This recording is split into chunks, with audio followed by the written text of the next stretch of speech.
Yehovah, please fill me with the Ruach HaKodesh, that I may speak your written words with boldness to those who listen.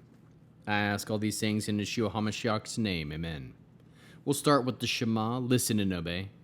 Children of Yehovah, pay careful attention and respond.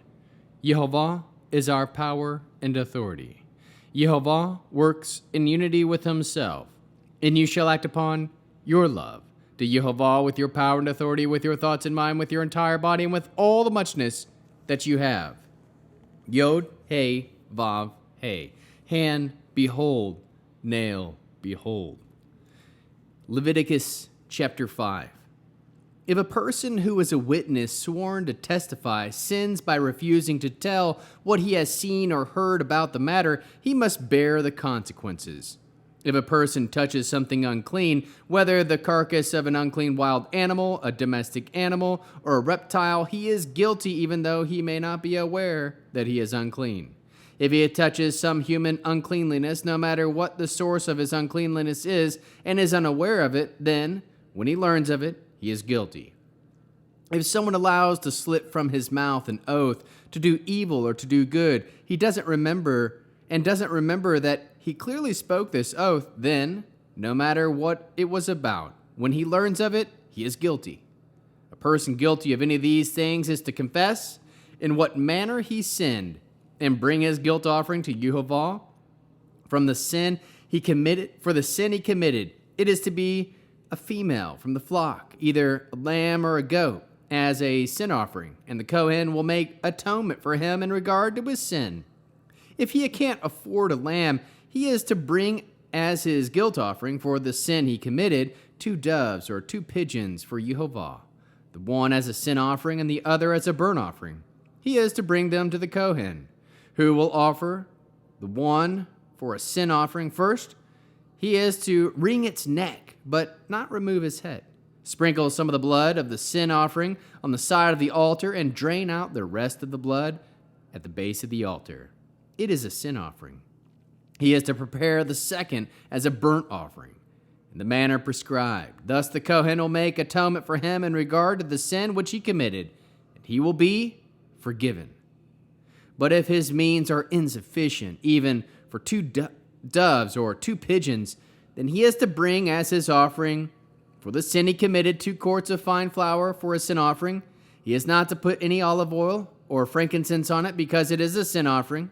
He is to bring it to the Kohen, and the Kohen is to take a handful of it as a reminder portion and make it go up in smoke on the altar on top of the offering for Yehovah made by fire. It is a sin offering. Thus the Kohen will make atonement for him in regard to the sin he committed concerning any of these things, and he will be forgiven. The rest will belong to the Kohen, as with the grain offering.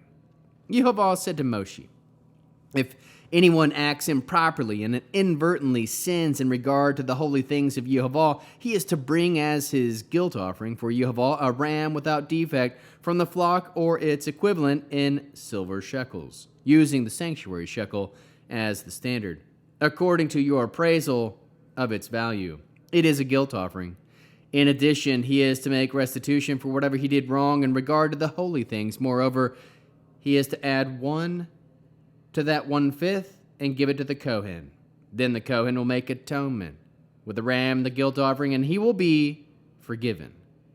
If someone sins by doing something against any of the mitzvot of Yehovah concerning things which should not be done, he is guilty, even if he is unaware of it, and he bears the consequences of his wrongdoings. He must bring a ram without defect from the flock, or its equivalent according to your appraisal, to the Kohen for a guilt offering. And the Kohen will make atonement concerning the error which he committed, even though he was unaware of it, and he will be forgiven.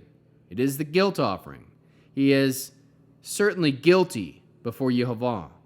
Yehovah said to Moshe, if someone sins and acts perversely against Yehovah by dealing falsely with his neighbor in regard to a deposit or security entrusted to him, by stealing from him or by extorting him, or by dealing falsely in regard to a lost object found, or by swearing to a lie, if a person commits any of these sins, then if he sins and is guilty, he is to restore whatever it whatever it was he stole or obtained by extortion, or whatever he deposited with him, or the lost object which he found, or anything that which he has sworn falsely, he is to restore it in full, plus an additional 1/5. He must return it to the person who owns it on the day when he presents his guilt offering.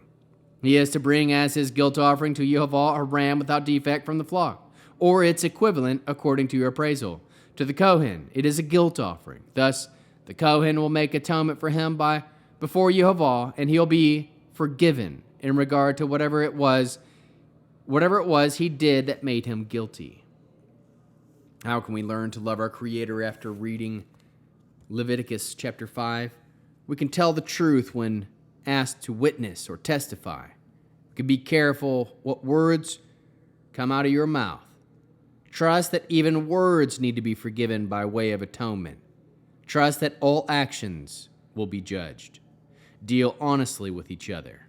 How can we learn to love others as Yeshua loves us? We can let our words and actions line up with those of Messiah's.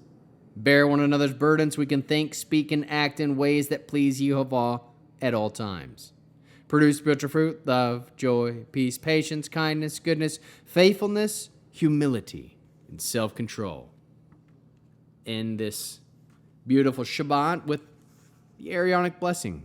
Yehovah will kneel before you presenting gifts, and he will guard you with a hedge of protection. Yehovah will illuminate the wholeness of his being towards you, bringing order, and he will provide you with love, sustenance, and friendship. Yehovah will lift up the wholeness of his being and look upon you and will set in place all you need to be whole and complete. Shabbat Shalom.